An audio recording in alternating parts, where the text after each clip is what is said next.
Let's talk. Transform your mind, transform your life.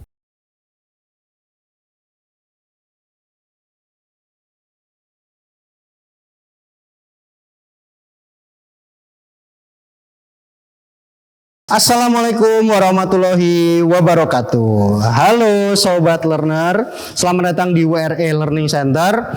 Transform your mind, transform your life.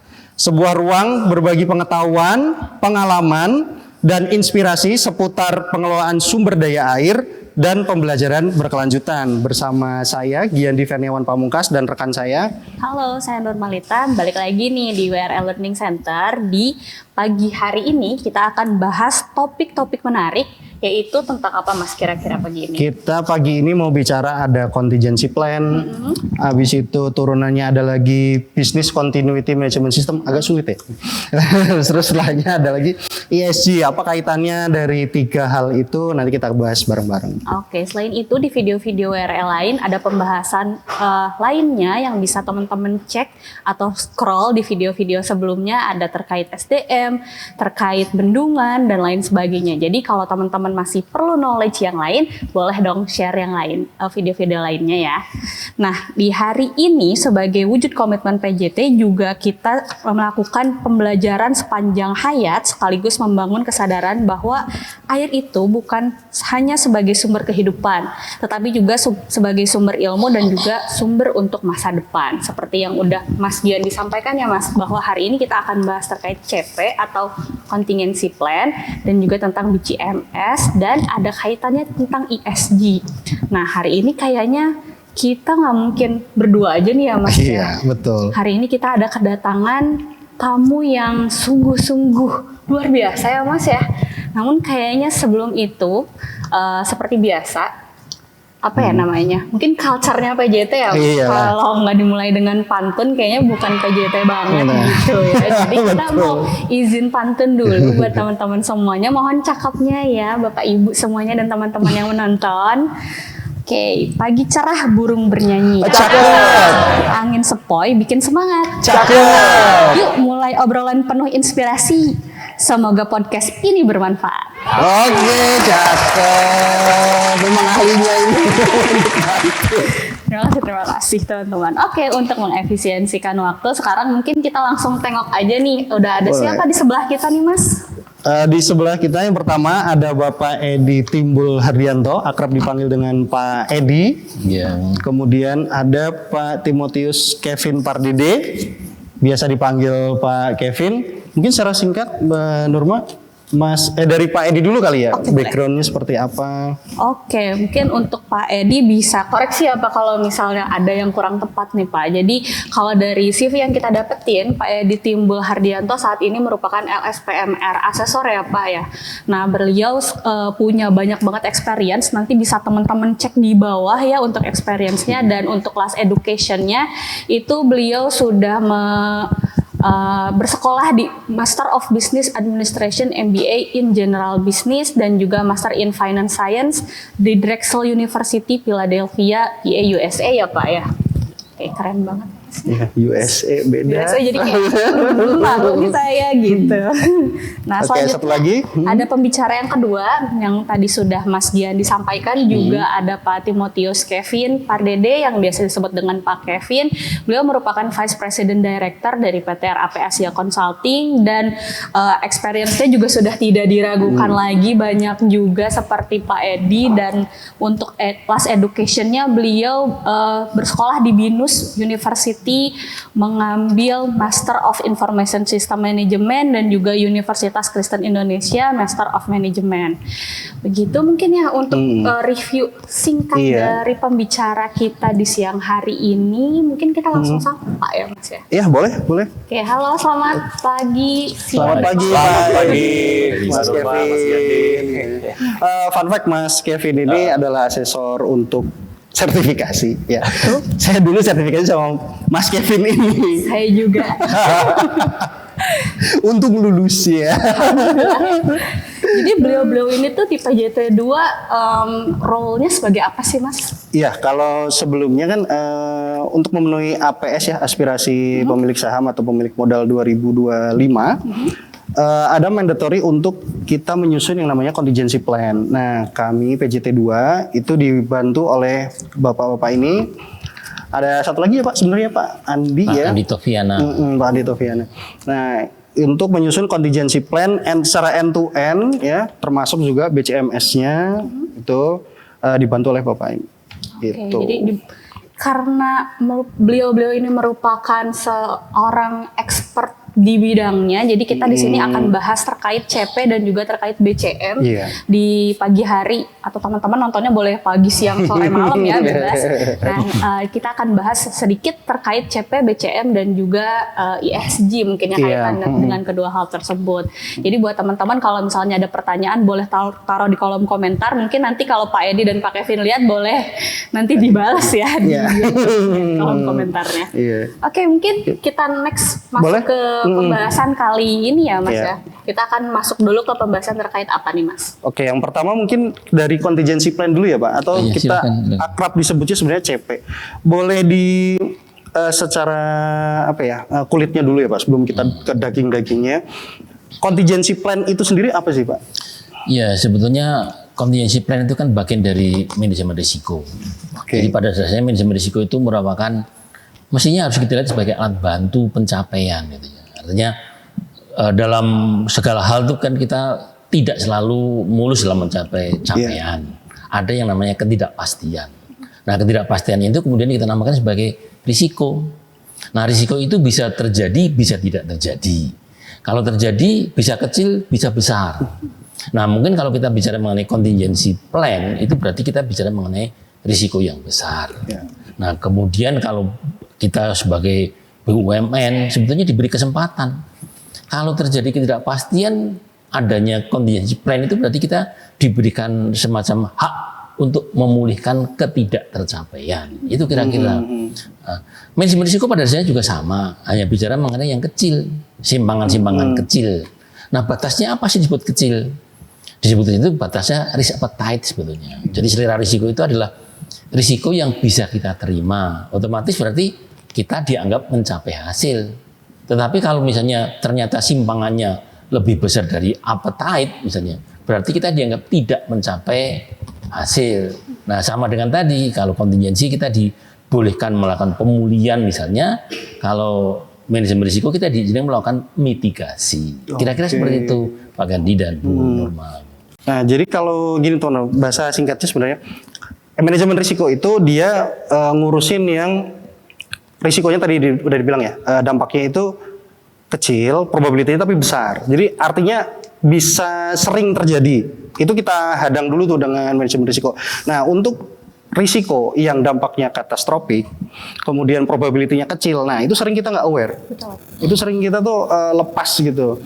Nah, itulah contingency plan tuh hadir di sana. Jadi gitu. untuk melengkapi apa yang kita identifikasi sebelumnya di MR gitu kali apa ya? Iya, oh iya sebenarnya poin bagus dari Pak Gandhi ya. Jadi memang karena sifatnya tadi kan, nah, kalau simpangan kecil kan kita sering, bahkan mungkin itu menjadi kejadian harian. Tapi kalau simpangan besar mungkin itu amat jarang terjadi. Nah, itu juga bisa digunakan untuk membedakan antara manajemen risiko besar, manajemen risiko yang kita kenal biasa, dan kemudian juga contingency planning yang sebetulnya juga bagian dari manajemen risiko. Iya, poin bagus Pak Gandhi. Sederhananya gini, kalau punya mobil ya, kalau bannya bocor, nah itu bisa pakai manajemen risiko. Tapi kalau kebakar, nah itu contingency plan. Dan probability-nya juga kecil gitu untuk mobil itu terbakar. Betul. Oke, jadi itulah teman-teman bedanya antara MR in general dan juga contingency plan atau biasa kita singkat dari CP ya. Iya. Berikutnya mau dari Nurma. Sebenarnya saya banyak pertanyaan tuh. Gantian.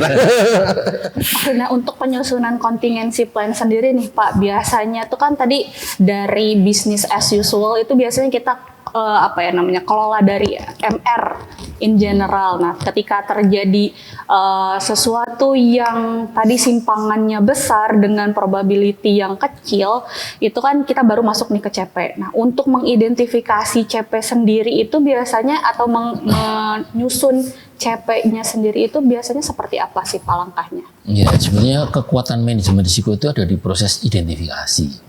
Karena kan sebenarnya barangnya belum ada. Betul. Ya walaupun mungkin ada beberapa yang pernah kita alami gitu ya, sehingga kadang-kadang beberapa risiko itu kan berulang. Ya. Risiko berulang itu sebenarnya biasa-biasa aja. Namanya juga,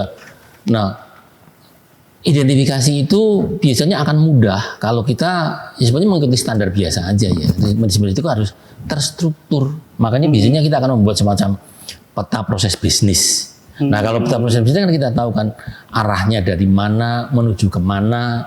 Nah kalau saya menggunakan misalnya mengawinkan dengan misalnya ISO 9001 2015 itu kan bahwa suatu kegiatan itu dipecah menjadi ada input, ada proses, ada output.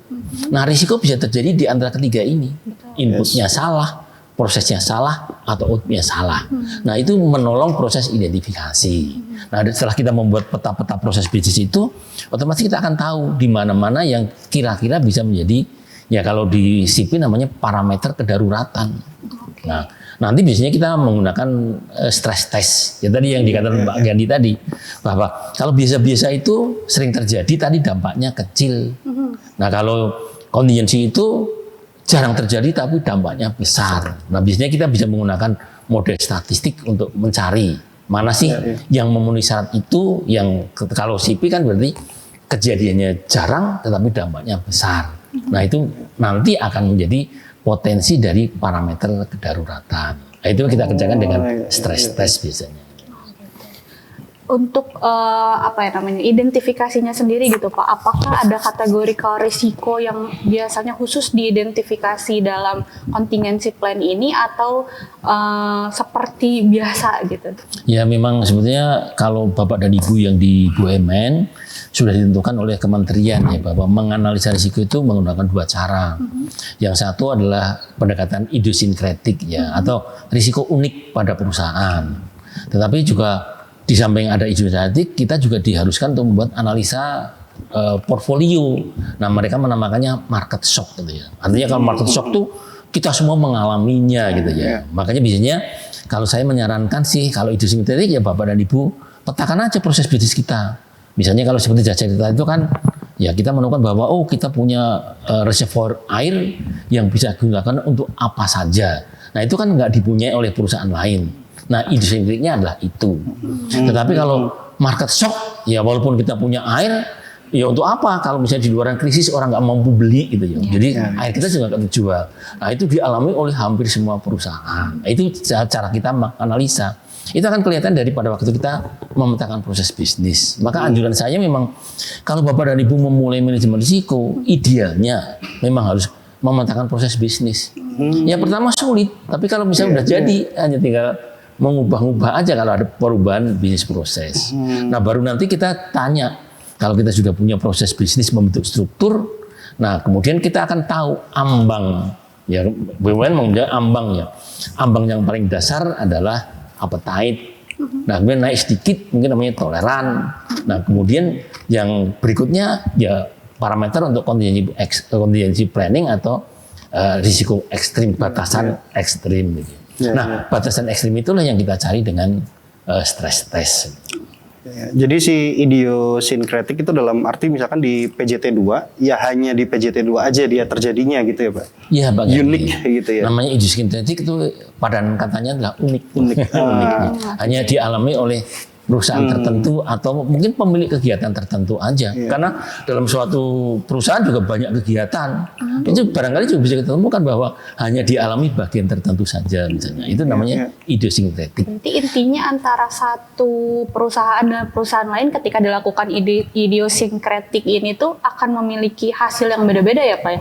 Nggak mungkin ada yang sama gitu? Iya, cuman idiosinkretik itu bisa berbeda. Ya, misalnya katakan begini, yang namanya jualan air, ya kalau mendung nggak banyak yang beli, ya karena orang mengurangi minum gitu ya. Ya tapi kan itu misalnya ada ide lain misalnya apa ya, misal orang jualan payung, nah itu juga ide-idenya ya kalau justru kalau panas. Kalau hujan ya kita akan laku gitu. Makanya orang yang jual minuman dan jual payung itu kalau mereka bergabung itu saling mengimunisasi. Jadi kalau kita hujan, ya kita makan dari hasil payung kita. Kalau kita minum, kalau kita panas, kita makan dari jualan air kita. Nah, itu jadi risiko idiosinkretik itu kenapa dibahas? Karena kalau digabungkan menjadi dalam suatu risiko gabungan, bisa jadi bahwa itu saling menghilangkan. Makanya kemudian kenapa kok kita diharuskan membuat dua analisa ini? Karena kombinasi kalau di jasa cerita apa ya, misalnya ya kita punya hotel, punya kebun, punya lab, barangkali itu ada yang saling menutup gitu ya. Nah, saling menutup itu akhirnya akan mengurangi dampak dari market shock. Kalau yang market wide shock dalam arti mungkin COVID gitu ya, yang sudah pernah terjadi gitu. Dampaknya ke kita seperti apa gitu ya Pak ya, ke BJT2. Tapi sebenarnya memang manajemen risiko perusahaan itu sekarang lebih banyak diarahkan pada risiko bisnis sih Pak. Kalau yang risiko-risiko itu kan pertama memang susah juga untuk hampir black swan sih ya Pak. Black swan. Black swan ya. Kenapa? Kan kita taunya angsa itu putih. Hitam. Jadi maksudnya black swan tuh sesuatu yang hampir nggak pernah kita bayangkan. Iya, nggak pernah dibayangkan gitu. Kalau yang putih di kampung-kampung biasanya. Iya. Udah sering dilihat gitu ya. Jadi kita bahas idiosinkretik sama market wide shock maksudnya secara portofolio. Nah, cuma kan untuk menghasilkan si parameter kedaruratan itu perlu adanya stress testing tadi ya Pak ya, betul ya? Boleh dijelaskan dulu nggak Pak? Stress testing itu seperti apa prosesnya? Ya, makanya dinamakan stress test itu kan sebenarnya kan kita mencari sesuatu yang tidak normal gitu ya, under stress gitu.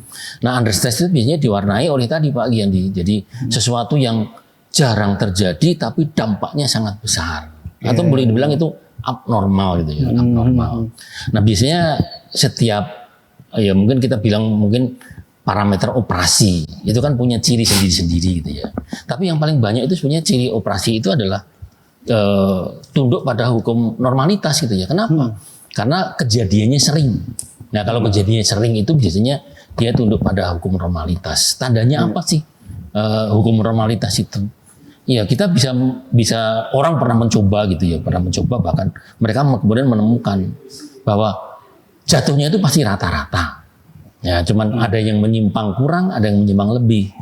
Nah, kalau misalnya rata-rata itu kita geser ke kanan dan ke kiri dengan satu standar deviasi, nah itu akan meliputi 68% peluang yang mungkin gitu ya. Jadi kejadian seperti itu. Misalnya, ya kalau menggunakan contoh tinggi rata-rata orang Indonesia adalah 65, simpangan bakunya 5 cm. Maka mereka yang tingginya antara 60 sampai 70 itu akan meliputi 68% penduduk Indonesia. Tapi kalau misalnya kita lebarkan lagi, misalnya tadi kita lebarkan dengan dua ke kiri simpangan baku, ke kanan dua simpangan baku misalnya, maka akan meliputi 95% penduduk Indonesia itu tingginya antara 55 sampai 75. Nah, sifat itu yang kita gunakan untuk uji stres. Jadi yang tingginya di atas 2 meter berapa misalnya? Ya sebenarnya nggak mungkin ya. Karena kalau 3 standar deviasi itu kan berarti hanya 15 cm ditambah 65, jadi kira-kira paling tinggi 80 cm. Jadi yang di atas 80 itu tinggal 0,5%. Nah, itu yang kita temukan sebagai kondisi stres. Nah, kebetulan memang kita menguji misalnya jasa kita kan punya semacam 8 segmen usaha gitu ya. Jadi kalau misalnya kita tes misalnya apakah penjualan listrik itu bisa mencapai 0. Kita nggak jualan sama sekali. Rupanya dari pengalaman selama beberapa tahun itu nggak mungkin. Kenapa? Karena simpangan baku listrik itu hanya 20, sementara rata-ratanya 120. Nah, sehingga kan 6 kali standar deviasi. Sementara untuk mendapatkan 0,5% peluang yang 200 tahun sekali misalnya, itu dibutuhkan hanya sekitar 3,5 standar deviasi. Sehingga nggak mungkin jasa kita nggak akan jualan listrik gitu ya.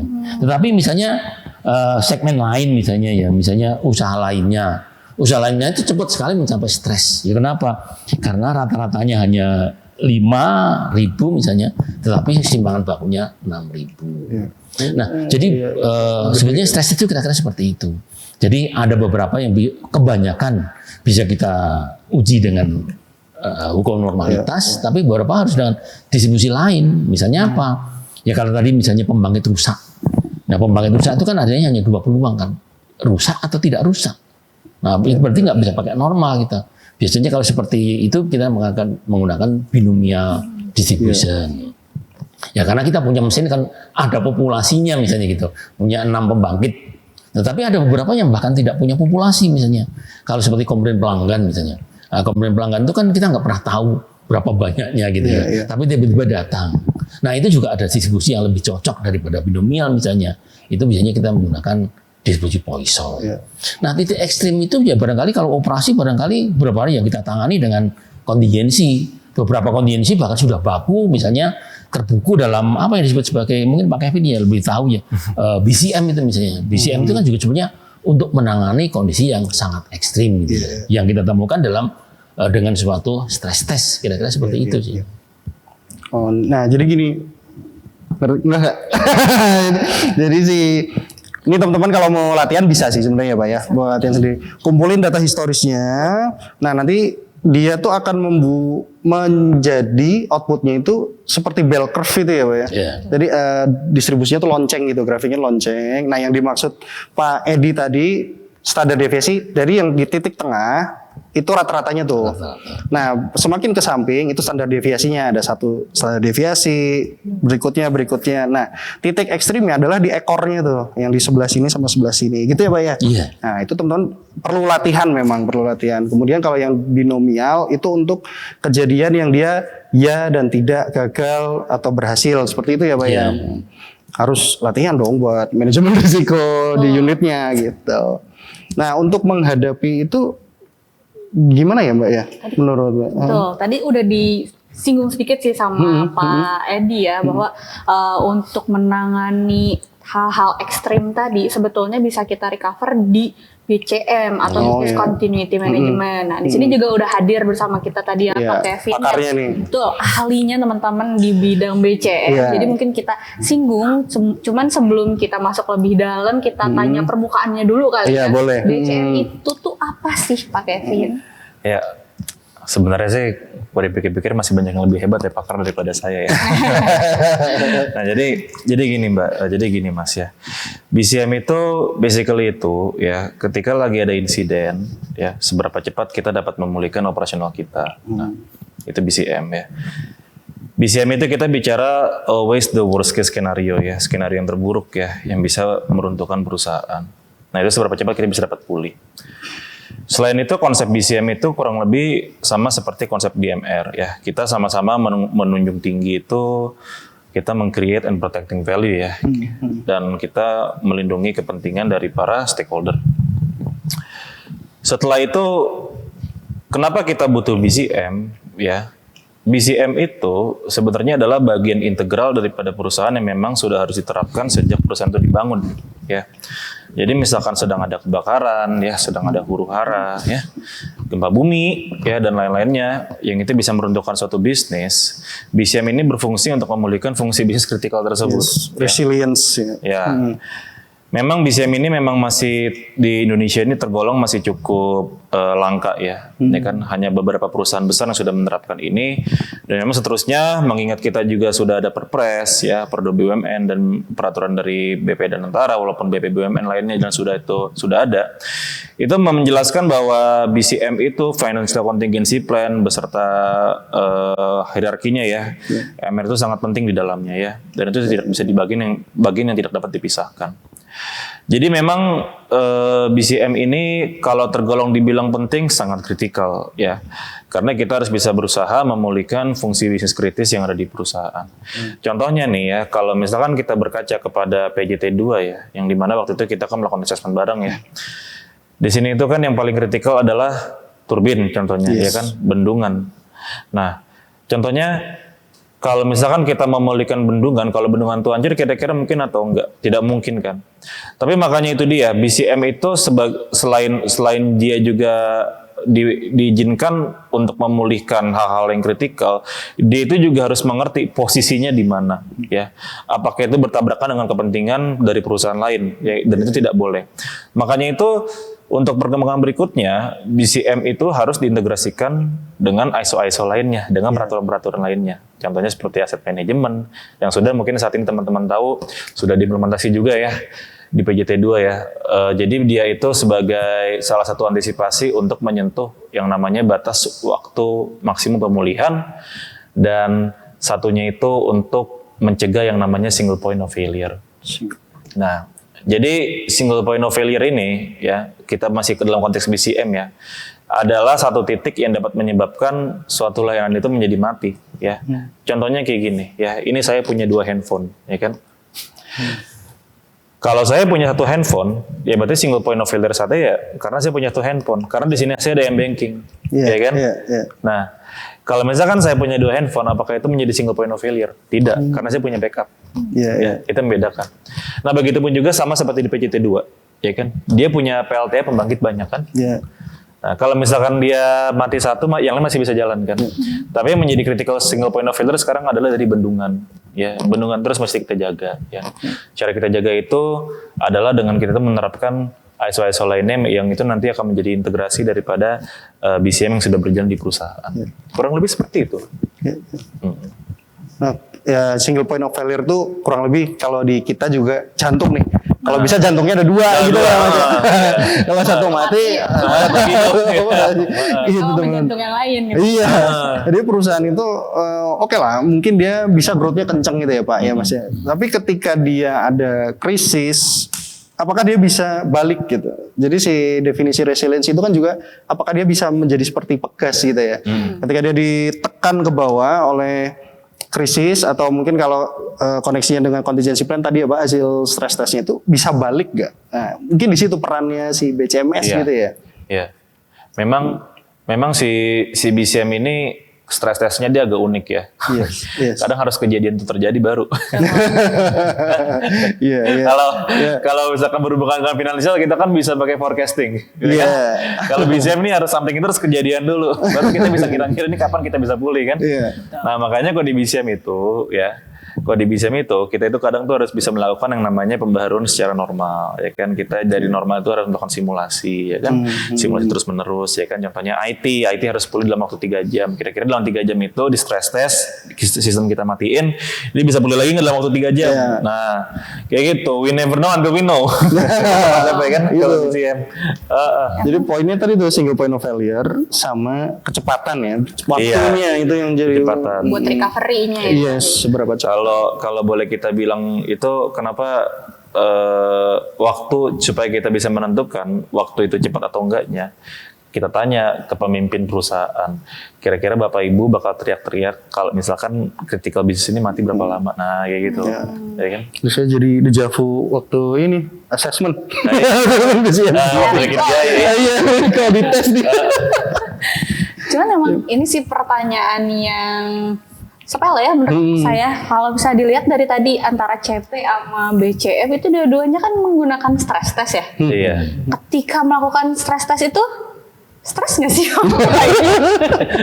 Ya, sampai Pak Kevin bilang tadi kan kalau BCP kan harus terjadi dulu.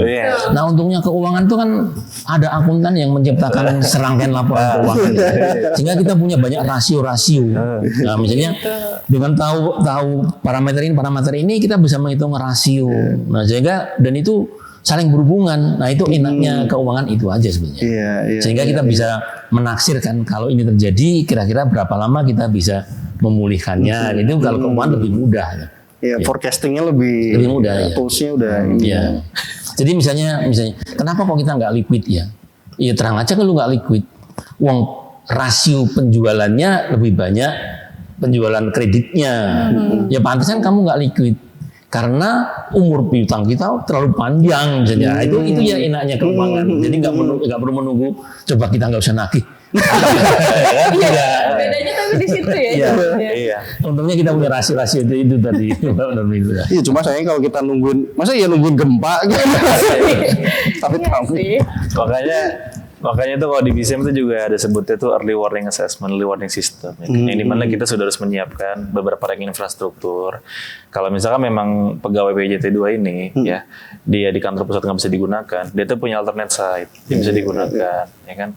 Makanya saya sempat waktu itu bilang ke teman-teman, kalau misalkan kamu punya DC sama punya DRC, ya di situ data center, ya ini saya ngomong teman-teman IT, DRC itu di data recovery center, ya kan, itu nggak boleh berdekatan, harus berjauhan at least 60 miles, ya 100 km di radius, ya kan, in case kalau ada gempa, ya kan, jadi dia itu bisa switch ke DRC dulu, ya kan. Nah, yang menentukan apabila normal atau enggaknya itu kembali lagi kepada pimpinan perusahaan.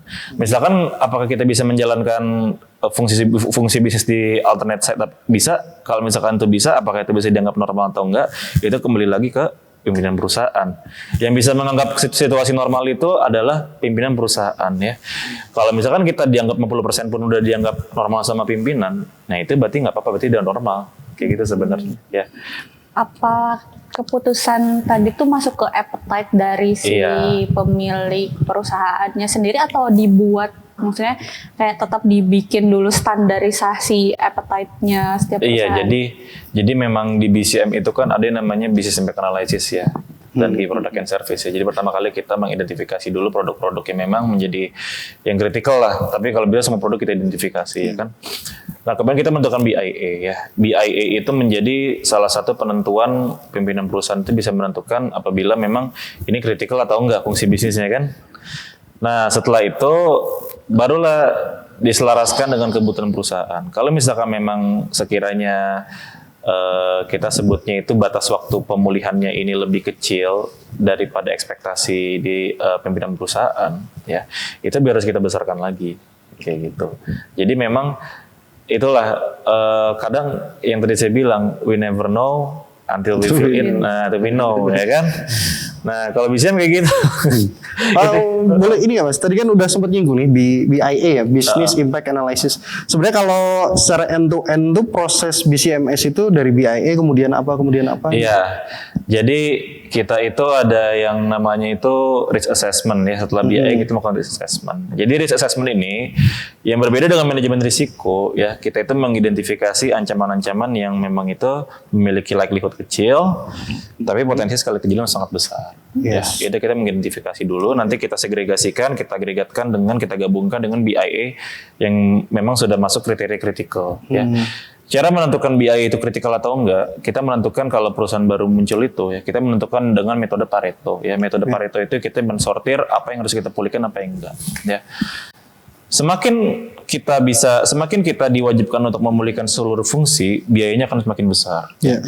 Karena makanya di BCM itu ada, kita sebutnya itu kalau di sini itu BCM team, ya. BCM team ini mereka itu yang terus melakukan analisis kelangsungan usaha, ya, BCM terhadap lintas unit kerja, ya kan, mengidentifikasi critical point, ya kan, dan berikutnya itu setelah itu kita melakukan risk assessment yang dimana itu juga dilakukan oleh BCM team juga.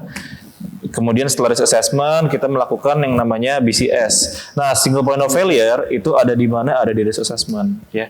Jadi single point of failure basically ya gitu Mas, ya Mbak, ya. Jadi basically itu memang kita cuma bergantung pada satu sumber doang dan kita nggak ada sumber lain. Nah, itu nggak boleh. Harus redundant, ya. Kalau ini case yang satu down, yang satu bisa jalan.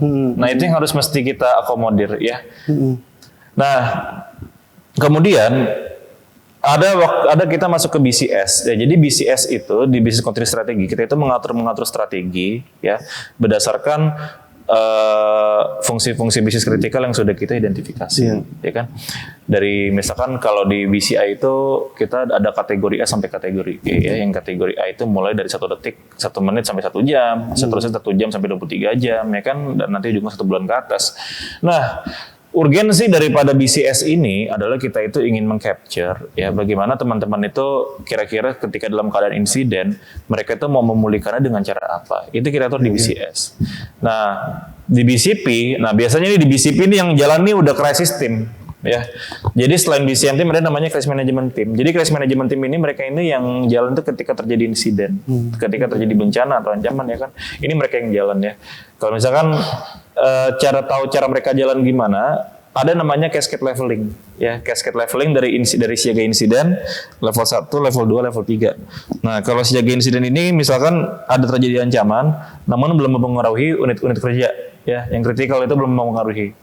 Nah, kalau level 1, nah dia ini sudah mempengaruhi satu unit kerja kritikal ya. Satu unit kerja kritikal itu nggak terbatas pada PLTA yang mereka tuh punya banyak turbin segala macam. Nah, itu juga termasuk. Nah, level 1 ini biasanya itu dihandle oleh crisis management team dan koordinator manajemen krisis itu adalah unit kerja kritikal ya.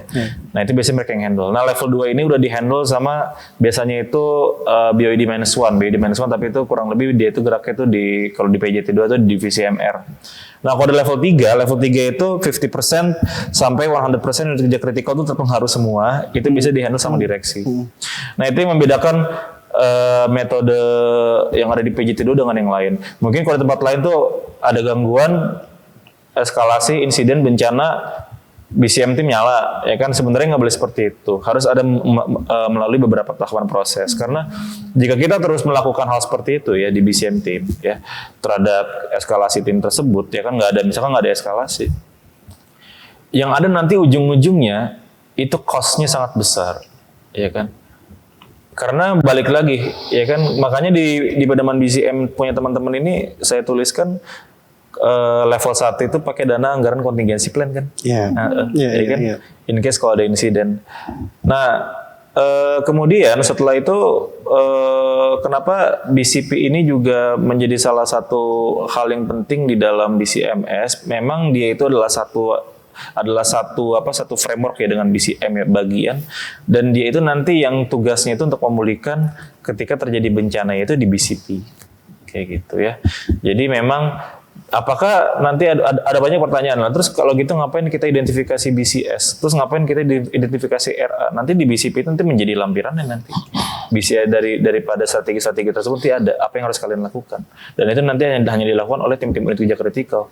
Nah, terus kalau yang nggak kritikal gimana Mas, apakah masuk ke BCM? Sebenarnya itu nggak masuk, tapi itu dipulihkan wajib oleh unit kerja masing-masing. Kenapa kita harus memprioritaskan yang unit kerja kritikal? Kenapa non kritikal nggak kita prioritaskan? Jadi memang yang unit kerja kritikal ini constraint-nya banyak ya. Yang paling gampang itu acuannya itu pegangannya, kalau istilah itu patokannya ya. Patokannya itu adalah MTPD-nya itu yang paling kecil ya. Batas waktu pemulihannya itu yang paling kecil dan paling cepat. Nah, itu yang harus kita cepat pulihkan. Nah, kemudian waktu itu kita kan juga sempat ngomong sama pimpinan perusahaan dan mereka tuh setuju. Oh, ini berarti emang yang menjadi acuan kita. Ya ini benar ya kan, harus cepat pulih. Nah, gitu loh. Karena kita kan stakeholder kita banyak, ya kan. Kalau kita nggak penuhi kemauan stakeholder, apa yang terjadi? Denda kan? Betul. Sebenarnya bukan masalah mengesampingkan unit yang tidak kritikal, tapi lebih kepada resource-nya kita memang terbatas gitu. Betul. Kan, sumber daya finansialnya, operasionalnya, sumber daya manusia. Gimana caranya si proses bisnisnya tetap berjalan, tapi resource-nya juga cukup gitu kan. Betul. Makanya kita harus prioritisasi dengan BIA tadi di awal sebenarnya ya. Iya, betul. Jadi tuh kalau di BIA itu kita prioritas tuh jantungnya dulu aja. Kalau misalkan jantungnya yang kita prioritize, ya udah semuanya collapse gitu. Seharusnya. Saya di perusahaan lain juga sama, ya kan. 80% yang menyumbang pendapatan perusahaan terbesar, ya kan, biasa itu MTPD lebih cepat. Biasanya batas waktu bulan lebih cepat, ya kan? Beneran kan? Itu paling gampang sebenarnya. Dan lagi pula di BCM ini, kalau misalkan ada yang bilang, ya kita mau dipulihkan juga, yaitu nanti kira-kira ada ini nggak, ada yang nanti malah pemenuhan targetnya nggak tercapai, itu paling bahaya nanti. Makanya itu nanti kita harus memberikan pemahaman kepada teman-teman, nggak semua fungsi bisnis itu kritikal, ya kan, harus kita bagi-bagi, ya kan. Yang itu ada kaitannya dengan rantai pasok gitu, dari hulu ke hilir, ya kan. Gitu. Jadi emang terkoneksi antara CP sama si BCMS, di mana ketika stress test mungkin nanti akan muncul peristiwa risiko juga ya Pak ya? Iya, sebetulnya kan sama ya Pak. Jadi memang harus diingat juga bahwa tujuan manajemen risiko itu adalah create value atau protect value. Protect value, betul. Sehingga bagaimana kan akhirnya itu menimbulkan, kalau di manajemen risiko itu namanya sikap terhadap risiko. Jadi ada risiko yang walaupun besar kita anggap kecil, tapi ada juga risiko yang kecil kita anggap besar. Nah itu barangkali yang tadi dianggap sebagai jantungnya tadi. Kalau yang untuk jantungnya itu walaupun masih kecil harus kita tangani dengan lebih baik ya, karena sikap terhadap risikonya itu adalah no toleran misalnya seperti itu. Jadi bisa jadi yang namanya ekstrim itu bagi pemilik risiko tertentu belum tentu ekstrim, tergantung dari sikap penerimaan risikonya. Jadi stress test itu hadir di risk assessment mungkin ya. Jadi ketika kita sudah menentukan bisnis kritikalnya, kemudian di stress test muncullah risiko di risk assessment. BCS, BCP adalah bagaimana kita mengelola ini tadi ketika terjadi krisis gitu kan, proses bisnisnya jalan. Iya. Makanya kalau di BCM itu ya, Mas Giandi ya, Mbak Nurma ya. Di BCS itu makanya kita itu harus yang menjadi prioritas kita adalah apa? People and strategy ya. Kemudian building infrastructure ya.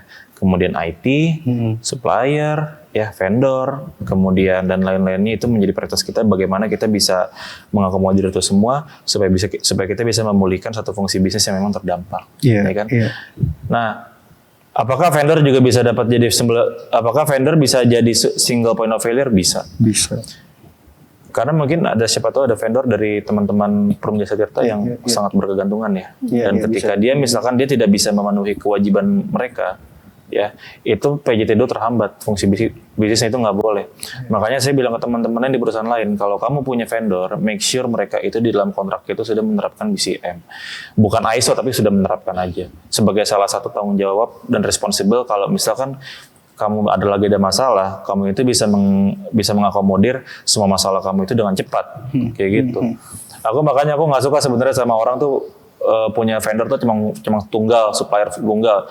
Kalau misalkan lagi butuh cepat gimana? Ya kan? Iya benar. Gitu loh. Ya kan contohnya di rumah nggak ada listrik, ya kan? Ternyata listrik kita bergantung sama satu sumber. Kalau nggak ada sumber itu gimana? Ya kan? Iya. Ya, itu tadi kita udah bahas di depannya. Bagaimana mengidentifikasi risikonya, kemudian menentukan unit yang kritikal. Sekarang kita masuk ke langkah pemulihannya, gitu. Kalau di PRD kita, PRD nomor berapa? Nomor 25 ya, terkait dengan Business Continuity Management System, kemudian juga ada keputusan bersamanya antara Dewas dan Direksi nomor 6. Terkait contingency plan atau rencana darurat. Di situ sudah tercantum sebenarnya langkah-langkah pemulihannya. Mungkin bisa dijelaskan sedikit Pak, dari Pak Edi atau Mas Kevin dulu. Yang dicantumkan di sana langkah pemulihannya itu alasannya apa gitu Pak? Kenapa kita memilih itu gitu, langkah pemulihannya? Iya, sebetulnya kan ada tiga batasan kan ya. Ada batasan business as usual. Nah, kenapa kita sebut business as usual? Karena simpangan itu dapat kita pulihkan dengan RKAP kita. Artinya itu masuk dalam strategi risiko, dalam limit risiko kita. Ya. Nah, otomatis nggak perlu kemana-mana. Nah, tapi kalau sudah melampaui risk capacity, nah itu udah masuk kontingensi. Nah, itu kita bagi dua juga. Kalau misalnya masih bisa kita pulihkan, itu kan masuk namanya recovery. Tetapi kalau tidak bisa, itu namanya resolusi. Kalau recovery itu otomatis masih internal kita, masih bisa kita pangku lah kita ceritanya. Tapi kalau resolusi itu mungkin kita udah nggak mungkin mangku lagi. Maka penyelesaiannya kan mungkin dialihkan ke perusahaan lain, merger dengan perusahaan lain. Artinya kita nggak mungkin lagi bekerja sendiri. Itu garis besarnya kira-kira seperti itu Pak. Nah, rinciannya nanti ya tergantung sebetulnya ya pengalaman kita sih, semudah apa, sesulit apa. Karena kan merger juga nggak gampang. Memindahkan unit usaha ke tempat perusahaan lain belum tentu juga mereka.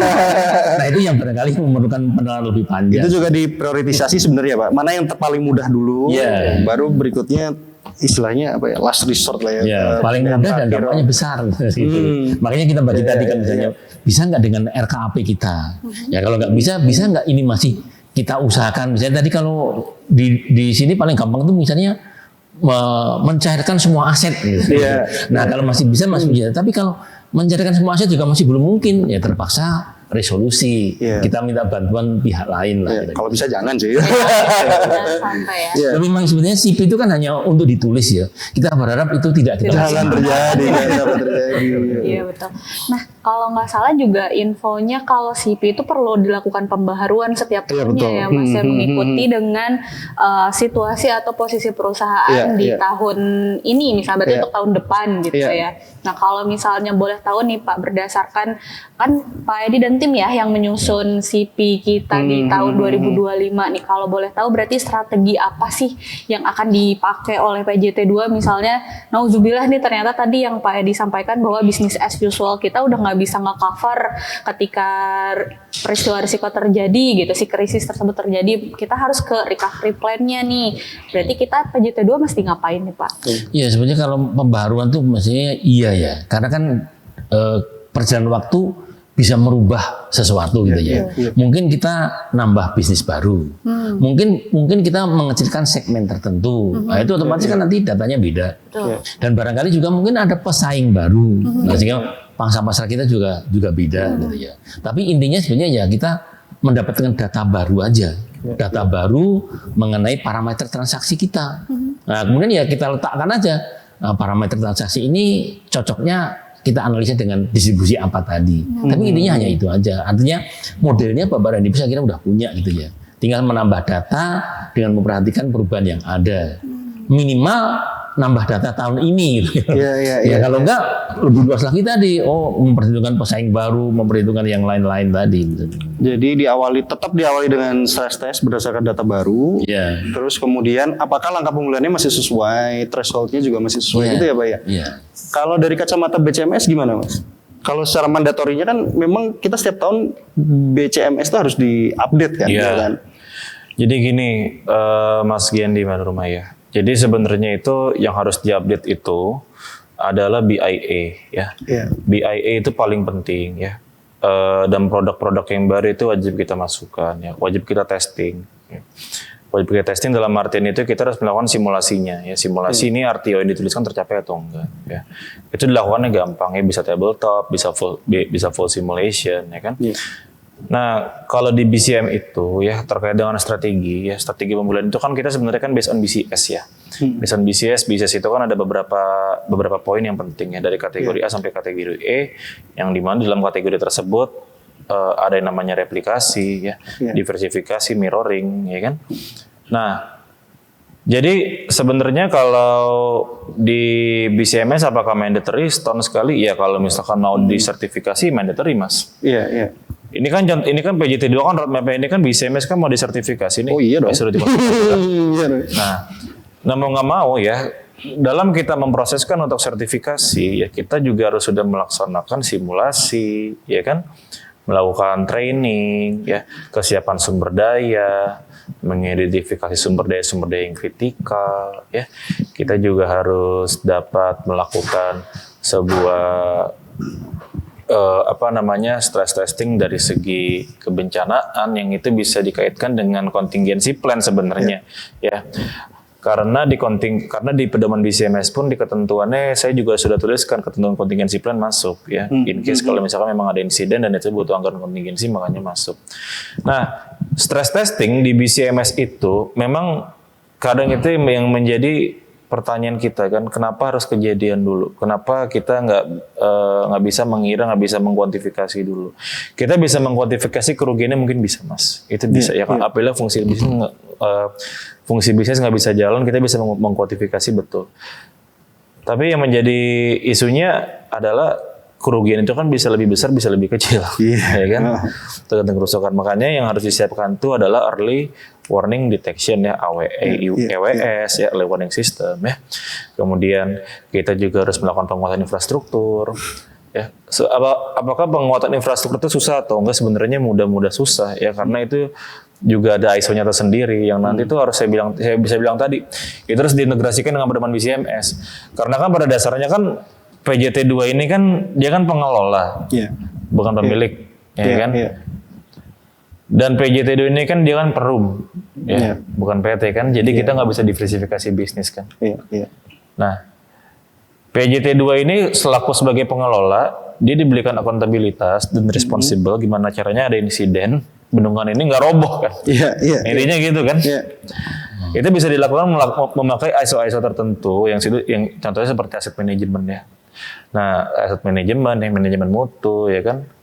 Nah, itu juga bisa diintegrasikan ke dalam pedoman BCMS. Jadi in case kalau ada apa-apa, kita bisa mencapai RTO, bisa mencapai batas waktu pemulihan kita ini bisa tercapai gitu. Nah, makanya perlu dilakukan seperti itu, integrasi ya. Nanti ya kan, yang paling kita takutkan adalah apa? Kalau bendungannya hancur kan? Iya, iya benar. Yang harus disalahin siapa? Nah, nanti pasti yang menjadi point of contact adalah si pengelola kan? Iya. Nah, itulah makanya kita harus bisa melakukan integrasi dengan ISO lain juga di pedoman tersebut ya. Nanti kita melaksanakan dengan kewaspadaan, kehati-hatian ya kan? Iya. Dan kita melakukan simulasi tanggap darurat ya kan, yang dimana itu harus mandatory juga karena di BCMS itu bagian yang tidak terpisahkan itu adalah kita melakukan tanggap darurat dulu ketika ada insiden ya kan, kita menyelamatkan jiwa-jiwa, menyelamatkan aset, menilai kerusakan, baru setelah itu apabila memang dinyatakan tidak rusak kita bisa kembali normal. Kalau misalkan dinyatakan rusak ada komando crisis team yang itu ada direksi ya kan yang akan membilang ini level berapa dan itu nanti akan ditangani oleh siapa yang menanganinya sesuai dengan ketentuan yang di perusahaan. Karena di awal ketika membuat BCMS tuh kita masih berdasarkan asumsi kan ya. Asumsi. Kira-kira MTPD-nya segini, RTO-nya segini. Iya. Ke mandatory-nya setiap tahun kenapa harus diupdate lewat full simulation supaya kita bisa tahu bener nggak sih RTO-nya sekian gitu. Dan apa di BIA itu kan ada namanya kan minimum business continuity objective kan. Yang itu kita harus buat teman-teman menjadi berpikir kritis. In case kalau ada insiden kita harus minimal melakukan apa. Iya, betul. Itu yang teman-teman kadang tuh harus kita kasih terus sosialisasi pemahaman ya kan. Betapa pentingnya MBCO ini. Ya kan. Kalau nggak ada MBCO ini, ya bisa kita nggak jalan. At least kita bisa, MBCO itu sebenarnya tuh gini. MBCO itu apakah bisa jadi patokan kita dalam keadaan normal atau dalam keadaan insiden? Sebenarnya jawabannya dalam keadaan insiden, ya kan? Nah kalau dalam keadaan insiden kita bisa nyetem MBCO kita, berarti stakeholder tuh teriaknya udah mulai reda, ya kan? Kalau kita nggak bisa nyetem MBCO kita atau RTO kita itu udah susah sebenarnya gitu loh. Jadi gini teman-teman, full simulation itu bahkan ya mengatur setiap karyawan itu ketika terjadi disaster harus membawa apa namanya grab list ya, betul ya Mas? Iya, grab list. Nah, itu sudah ada tuh di pedoman. Sampai spesifik itu, sedetail itu gitu untuk memastikan perusahaan itu bisa recover lagi gitu, kembali ke awal lagi. Udah lengkap banget, harus bawa apa, harus kemana, Iya, sampai harus ke sana. ngapain, Masih bawa gitu. nasi uduk lah ya. Sebisa mungkin sampai di luar kepala sih. Iya ya kan, grab list tuh nggak terbatas pada token, ya kan BPKB, STNK. Sampai ke sana. Iya, kayak gitu ya kan, foto pribadi. Iya. Jadi memang BCMS dan juga CP itu memang perlu untuk semua perusahaan ya Pak dan Mas ya. Karena tadi kita nggak pernah tahu bahwa si krisis ini tuh kapan terjadi dan naudzubillahnya semoga tidak pernah terjadi gitu. Tapi ketika terjadi kita tahu harus ngapain, harus kemana, harus ngubungin siapa, action pertamanya harus apa gitu. Jadi teman-teman tuh harus udah siap gitu ya dengan adanya keadaan bumi sekarang yang udah mulai tua. Kalau dari zaman saya SMA dulu gitu ya. Dari zaman saya SMA tuh udah ada info Mbak Bumi sudah tua gitu. Karena saya sudah kerja juga apalagi gitu. Lebih dari tua. Makanya apa BCMS dan CP ini kita sebutnya duet maut ya. Kalau nggak bisa lain duet dangdut. Tergantung request genre-nya mau apa tuh. Dengan rock dan sebagainya. Oke, mungkin ini Mbak Nurma, jadi selain pertanyaan dari kita, ini saya udah merekap pertanyaan dari netizen, dari karyawan PJT, namanya Giandi Ferniawan. Itu saya sendiri. Tadinya saya mau bertanya, itu yang pertama terkait bendungan. Kenapa sih kalau kita BCMS-nya nggak berfokus kepada bendungan? Ternyata udah dijawab, memang terlalu besar resource kita nggak akan bisa.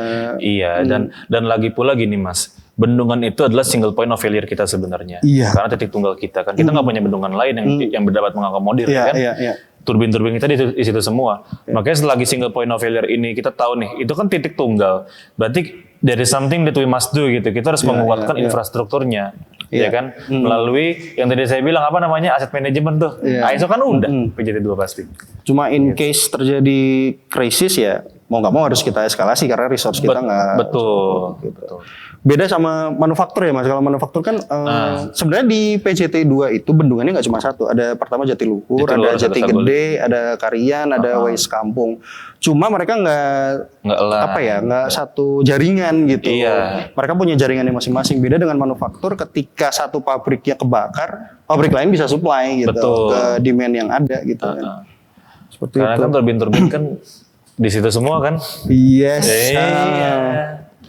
Gitu. Oke. Pertanyaan kedua nih. Bentar. Nah, ini terkait dengan penganggaran nih, mungkin nyambung juga nanti sama contingency plan ya Pak. BCMS itu kan berfokus pada risiko yang tadi dampaknya katastrofik, tapi probability-nya kecil. Betul. Nah, ini kan kontradiktif ya dengan ketika kita melakukan penganggaran, otomatis yang prioritas adalah hal yang rutin, yang terlihat operasional sehari-hari gitu. Nah, gimana sih menganggarkan supaya ketika penganggaran itu dilakukan bukan apa ya bahasanya ya? Sebenarnya tuh kita mencadangkan untuk survival gitu. Betul. Ketika tidak terserap artinya itu performanya bagus sebenarnya. Yes, iya. Tanggapannya gimana Pak terkait dengan penganggaran ini? Ya, Dana darurat lah ya mungkin bahasa simpelnya. pada dasarnya manajemen risiko itu adalah manajemen ketidakpastian. Iya. Nah, yang kita kelola sebenarnya ketidakpastian. Iya. Nah, kalau ketidakpastian itu pasti akan berdampak pada penganggaran gitu ya. Iya, iya. Makanya menurut saran saya sih kalau kita sudah mulai menerapkan manajemen risiko secara penuh, ya kita harus punya flexible budget. Iya. Jadi anggaran itu harus fleksibel. Jadi anggaran nggak terserap itu justru itu prestasi. Iya, Kita cadangkan. Nah, beberapa perusahaan misalnya teman-teman yang kerja di konstruksi misalnya, mereka tuh bahkan berhasil menurunkan biaya kontingensi yang tadinya double digit bisa sampai 10%. Kadang-kadang rata-rata sudah 0,1. Oh, diukurnya dari sana ya keberhasilannya. Iya, karena kan mereka sudah bisa menangani ketidakpastian.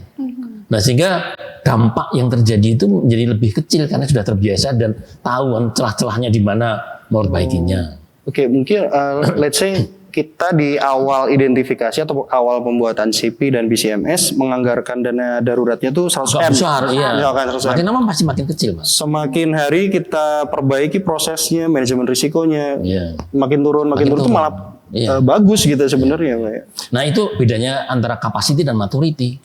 Karena kalau capacity itu kan mengandalkan kepemilikan kita sumber daya. Iya. Nah, kalau maturity itu kan keterampilan menggunakan sumber daya sebenarnya. Makanya kita kalau bicara mengenai risiko lebih suka bicara maturity. Walaupun kecil tapi kita terampil menggunakannya. Nah, itu baru tuh. Kalau dari BCMS, kalau dari BCMS gimana? Gampang kode BCMS gini. Teman-teman kan waktu itu isi key product and service kan? Iya, iya. Nah, di kolom paling kanan ada resource needed kan? Itu aja dianggarin. Ada manusia segala macam kan. Kan saya kan ngecek tuh ya kan, ada yang tulis konsumsi ya kan, ada yang tulis nasi padang di situ. Saya sore tuh. saya lihat ya kan, saya perbaikin. Lah kok kenapa ada makanan di sini ya kan? Nah, jadi memang anggaran yang tadi Pak Edi bilang ya kan, anggaran itu sebenarnya bisa dilakukan itu penganggaran berdasarkan kebutuhan teman-teman berdasarkan key product and service yang udah teman-teman isi itu ya kan. Nah itu sebenarnya itu butuh lagi atau enggak? Itu nanti teman-teman MR yang ninjau. Tugasnya second line untuk meninjau hal tersebut ya kan. Gitu kayak vendor apa ya kan. Nah itu juga harus kita review juga ya kan. Makanya dari biaya teman-teman ini dari key product ya kan, key product dulu lihat dulu di source needed apa aja. Jadi dari source needed ini kalau misalkan di ISO 27701 ya kan itu ada yang tadi saya bilang, ada people, ada proses bisnis, ada building infrastruktur, dokumen yang dibutuhkan, IT, finance, ya kan, apalagi itu dan lain-lain, vendor, nah transportasi, nah itu nanti harus diakomodir, itu nanti menjadi cadangan kita. Kepake nggak kepake, ya itu kembali lagi kita kan nggak bisa menduga hal itu bakal terjadi kan. Kalau misalkan dari saya pribadi ya, kalau misalkan yang mau paling gampang itu adalah kita menyediakan yang namanya tempat tinggal dulu. In case kalau misalkan ada terjadi something, ya kan. Tapi kan saya lihat kan teman-teman di sini cukup mature ya. Kalau kantor pusat nggak bisa kepake ya udah kerja di rumah aja, ya kan ya. Gitu Mas, kalau dari CMS. Oh, oke. Nah, saya jadi keinget Mas. Jadi ngomongin soal disaster gitu ya. Tadi ada sempat ke mention gempa bumi. Berarti sebetulnya contingency plan dan BCMS ini connect ya dengan ESG mungkin ya? Gimana tanggapan Bapak? Nah, ESG itu kan sebenarnya merupakan perkembangan dari governance-nya. Kalau dulu kan fokus perusahaan itu kan nyari uang sebanyak-banyaknya untuk pemiliknya. Iya. Nah, maka kemudian kan laba itu menjadi ukuran atau menjadi bottom line measure gitu ya. Nah, tapi kemudian kan rupanya kita ya nggak hidup kayak gitu ya, kita ada kebersamaan. Maka kemudian kan kita kenal istilah mengubah dari shareholder menjadi stakeholder. Nah, stakeholder termasuk mereka-mereka yang terdampak. Maka kemudian muncullah CSR. Nah, kalau Bapak dan Ibu mungkin di BUMN itu ada kenal PKBL gitu. Nah, itu adalah bukti sumbangan kita kepada para stakeholder. Diperluas mulai dari misalnya yang tadinya hanya shareholder, kita masukkan kreditor, kita masukkan pegawai, kita masukkan itu dari siapa aja yang, dan kemudian sampai mereka yang terdampak yang kita komunikasi dengan CSR. Nah, kemudian kan pertanyaan lagi, emang lingkungan kita itu hanya apa? Artinya stakeholder kita itu hanya yang ada sekarang. Nah, yang nanti gimana anak cucu kita? Iya, betul. Nah, makanya kemudian kan diperluas lagi. Oh, yang namanya sumbangan perusahaan itu nggak hanya laba, tetapi juga kepada mereka-mereka yang ada di sekitar, termasuk yang akan datang nanti gitu ya, anak-anak cucu kita. Makanya kan kewajiban perusahaan ditingkatkan lagi, manajemennya risikonya juga ditingkatkan lagi kepada untuk memelihara lingkungan. Nah, mereka yang tidak mampu memelihara lingkungan berarti kan tidak menghargai generasi mendatang. Nah, banyak perusahaan yang tidak mampu, ya mungkin karena industrinya industri kotor gitu ya, kan terpaksa beli. Nah, makanya kemudian ada pasar karbon misalnya gitu. Nah, itu kan termasuk dari kalau kamu nggak bisa ini ya bayar orang dong untuk ngasih kompensasi supaya pengotoranmu misalnya emisi rumah kacanya itu kamu dapatkan dari orang lain kayak gitu. Nah, itu barangkali ya sih kira-kira seperti itu sih. Artinya Bapak dan Ibu tidak hanya value untuk kita gitu ya, tapi value untuk sekitar kita, termasuk value juga untuk generasi mendatang sebenarnya. Itu kalau pandangan manajemen risiko terhadap ESG kira-kira seperti itu sih, Bapak. Mas Kevin? BCMS. Saya sih lebih kepada kacamata pengusaha sebenarnya. Saya juga pengusaha kan. Jadi gini, BCMS dan ESG itu kan kita bicara soal sustainability ya, keberlangsungan dan keberlanjutan ya kan. Kalau dari saya pribadi ya, saya itu kalau di perusahaan ya, kalau saya punya gedung sendiri ya, ini memang lagi ke sana sih ya. Jadi saya itu akan menciptakan suatu tangki timbun di bawah itu buat penyerapan karbon dari apa aja, dari lampu ya kan, dari semuanya nih lighting ya. Nah, dari karbon tersebut ya yang sudah ditampung, kalau di Pakuan Tower gitu Pak. Jadi kalau di Pakuan Tower mereka ini punya tabung gitu Pak, punya tabung di bawah. Jadi mereka itu menyerap karbon. Karbon itu nanti either mau buat cuan atau bisa buat ke gedung lagi. Nah itu. Kalau dari kacamata BCM kayak gitu kan sama-sama keberlangsungan kan. Jadi listrik nggak bakal mati. Jadi in case misalkan ada kegagalan jaringan listrik, gedung itu nggak bakal mati. Dia bisa nyerap listrik dari tangki karbon tersebut ke genset dan itu akan menghasilkan buat satu perusahaan buat satu gedung. Gitu. Jadi fokusnya terhadap environment itu bisa sebagai BCM juga gitu. Bisa. Jadi gini Mas. Ini kadang orang nih yang masih bingung kadang mengimplementasi mengkombinasi antara BCM dan ESG ini sebenarnya itu mereka itu harus punya redundancy resource ya, jadinya seperti jadi itu nggak cuma pasokan listrik utama, tapi mereka juga punya pasokan listrik lain. Nah, pasokan listrik lain ini si genset ini, kalau misalkan kita gabungkan dengan ESG, dia itu harus terhubung dengan konektor dengan tabung yang bisa mengakomodir karbon loh, dari apa aja Mas, dari lampu, dari air pun juga bisa jadi karbon. Makanya tuh kalau di basement Pakuan tuh Sukabau itu sedang diolah bisa menjadi energi terbaru atau mau dijual lagi karbonnya kayak gitu. Insight guys, insight ini baru ini. Itu kalau jadi kacamata pengusaha ya sebenarnya. ESG sesimpel itu sebenarnya. Tapi memang itu menciptakan value di kacamata stakeholder karena akhirnya mereka sadar bahwa energi karbon itu bisa kita jual lagi loh, kayak gitu. Ya pada dasarnya sebenarnya tadinya ya saya pikir tuh ESG di G ya di governance-nya itu CP dan juga BCMS adalah assurance bahwa tata kelola kita memang bagus. Gimana kita bicara sustainability kalau nggak resilient ketika terjadi krisis gitu kan, ngomongin sustain, peduli lingkungan. Ya kan kita juga iya, kita juga peduli lingkungan kok, punya genset, punya tabung, kita juga peduli lingkungan. Tapi ketika terjadi krisis, Nyala. jalan nggak ya? Gitu kan pertanyaannya di situ. Oke. Nah, mungkin tadi juga kan sebetulnya output dari ESG itu si sustainability report ya. Kalau di perusahaan-perusahaan terbuka mungkin si SR ini merupakan salah satu report yang jadi pertimbangan para investor ya untuk menginvest di perusahaan tersebut. Nah, apakah dengan adanya BCM, CP yang dimiliki oleh perusahaan itu merupakan salah satu pendukung si investor tersebut selain dari sustainability report yang perusahaan tersebut punya, mereka untuk mendukung lebih invest di perusahaan tersebut nggak sih Pak? Kalau pandangan dari Pak Edi dan juga Pak Kevin? Barangkali bukan CP ya, mungkin lebih ke manajemen risiko secara umum. Jadi manajemen risiko itu pada dasarnya kan menetapkan boundary. Jadi mana yang disebut risiko, mana yang bukan risiko. Nah dengan memasukkan ESG itu kita menjadi lebih peka. Oh jadi rupanya kalau kita melakukan sesuatu ini, misalnya tadi emisi karbon kita meningkat, berarti nggak boleh, itu udah risiko. Nah jadi sumbangan manajemen risiko terhadap ESG adalah bahwa dia memperketat threshold sebetulnya. Jadi batasan yang tadinya mungkin bukan risiko, tadinya kan menebang pohon seenak kita. Tapi dengan adanya ESG maka nggak bisa. Membuang kertas seenaknya, dengan adanya ESG nggak bisa. Jadi itu menjadi batasan baru dalam manajemen risiko bahwa ini sudah tidak dapat diterima. Kira-kira seperti itu. Jadi menunjukkan ya Pak, ketika di risikonya muncul terkait lingkungan, sosial, governance, oh berarti perusahaan memang peduli sama ESG gitu. Iya.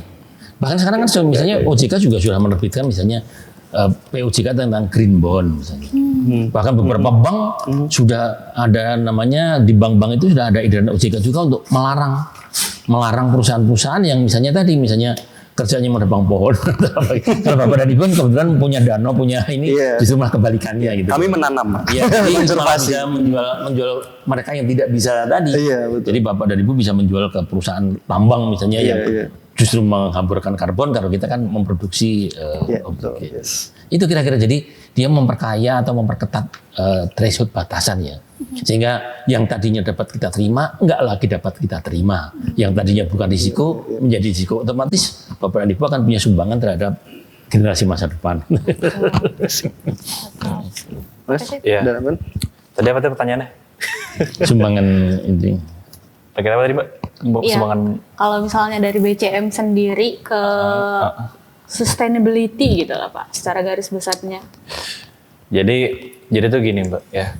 Jadi memang si ESG ini tuh memang terhadap investor ya, itu yang paling saya tekankan ya. Jadi gini.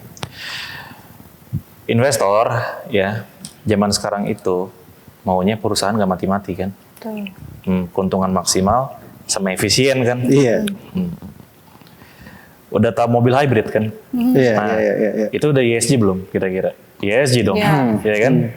Dia kalau jalan bisa pakai bensin, bisa pakai listrik, ya kan? Bisa pakai EV, ya kan? Nah, apakah itu efisien? Ya kan? Keuntungannya jadi maksimal kan? Kita nggak usah perlu bayar bensin, misalkan yang tadinya 500.000 dalam seminggu, kita bisa bayar 500.000 dalam sebulan. Karena ada apa?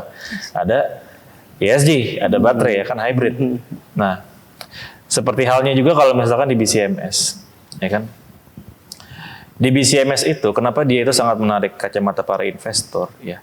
Karena para investor ini mau, ya, ketika perusahaan sudah menerapkan BCMS, pasti mereka timbal baliknya itu ya ini perusahaan juga harus ada ESG, karena pasti ini nggak bakal, jadi in case ada gangguan listrik pun, tadi saya bilang kan konteksnya ini kan, contohnya kan analogi gangguan listrik ya, ketika ada gangguan listrik, ya kan, dan akibatnya itu bisa harusnya, normally perusahaan tuh shutdown, gedungnya satu gedung shutdown gitu kan, tapi ini enggak, gensetnya nyala karena ada energi cadangan karbon yang bisa disalurkan ke gedung, ya kan. Bahkan nggak perlu pakai bahan bakar fosil ya, dia langsung dari daur ulang karbon tadi. Nggak perlu, karena memang, nah yang jadi pertanyaannya, apakah kita mau membayar the sum of money gitu ya, itu membutuhkan biaya yang sangat besar ya, untuk menampung semua itu. Tapi kalau dibilang apakah ini bisa menguntungkan perusahaan, sebenarnya dari segi penghematan energi itu bisa sebenarnya. Tapi kalau dari keuntungan profit, itu masih ada hitung-hitungan lagi. Jadi itu ada tuh bener Pak. Ada jadi orang tuh yang menghitung emisi karbon Pak, yang menghitung emisi karbon dan habis itu dijual lagi ada Pak. Kayak gitu itu di ESG. Ya, kalau dari kacamata investor juga ketika ngelihat perusahaan, oke dia labanya bagus, growth-nya bagus, kemudian dia menunjukkan bahwa dia bisa efisien. Terus memiliki BCMS, saya jadi yakin ketika terjadi krisis, perusahaan ini masih ada. Masih ada sih nyala, ya kan? Uang saya aman di sana gitu. Jadi BCMS itu kalau bahasa kasarnya itu mau ada gempa bumi, mau ada huru hara, kejadian the worst case skenario, ya kan, benua terbelah pun ini masih ada perusahaan. Iya, betul. Kayak gitu. Iya Pak. Saya dari mentor saya dibilangin, Kevin gini ya kan, kau bisa pastikan kan, kalau misalkan mau ada kiamat pun, ya kan mau ada meteor jatuh pun, ini perusahaan masih nyala lah. Amit-amit. Iya itu BCM gitu Pak. Iya kan. Ya, itu berarti sepenting itu ya sebetulnya BCM dan juga CP di sebuah perusahaan gitu. Jadi bagi teman-teman mungkin yang di luar PJT yang belum punya BCM atau CP, mungkin segeralah ya untuk membuat, karena tadi bahwa efeknya itu bukan hanya untuk pada kondisi kita saat ini, tapi juga buat sustainability ke depannya dan untuk prepare for the worst case gitu kalau terjadi sesuatu yang tidak kita inginkan.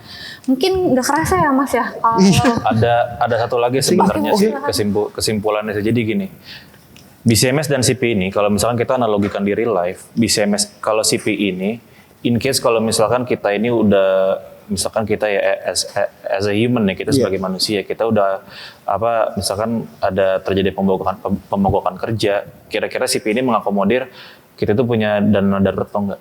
Itu CP. Kalau BCMS di rumah kita masih banyak makanan atau enggak, masih banyak supply atau enggak. Nah itu analoginya gitu, paling gampang. Iya. Ya kan seberapa lama kita bisa mengakomodir itu dan seberapa lama nanti kita bisa pulih kembali supaya kita bisa kerja gitu dengan resource yang ada. Nah itu.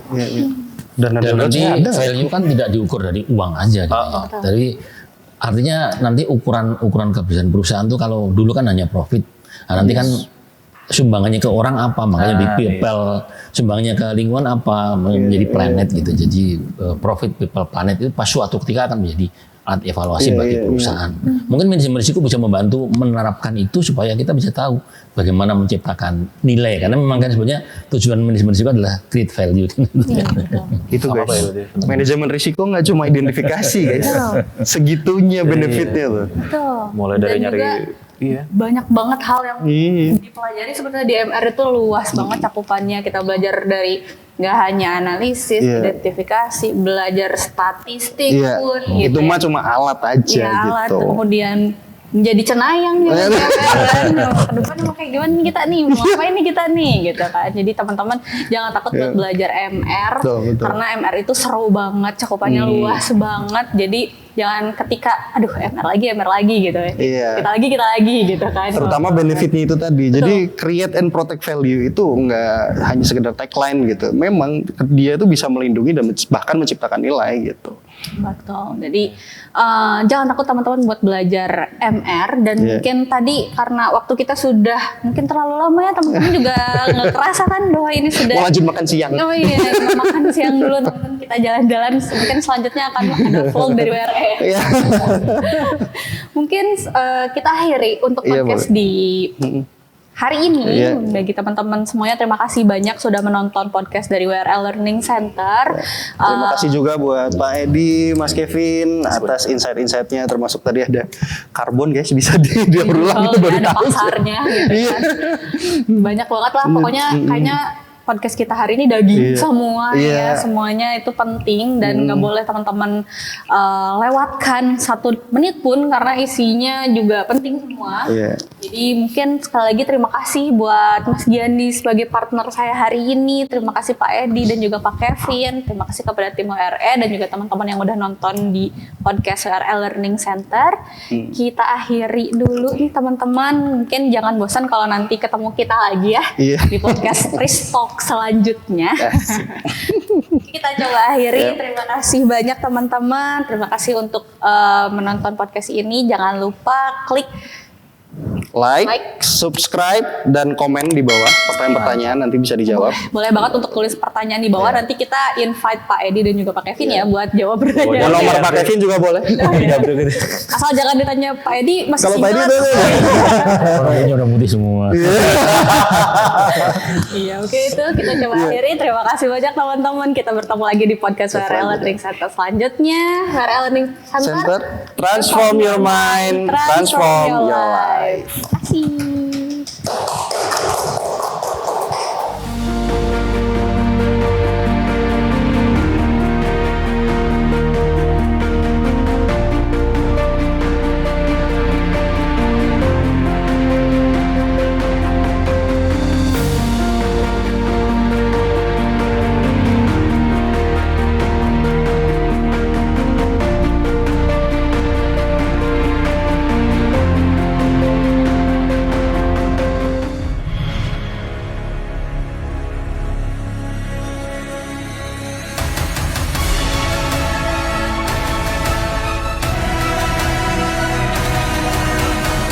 Let's talk. Transform your mind, transform your life.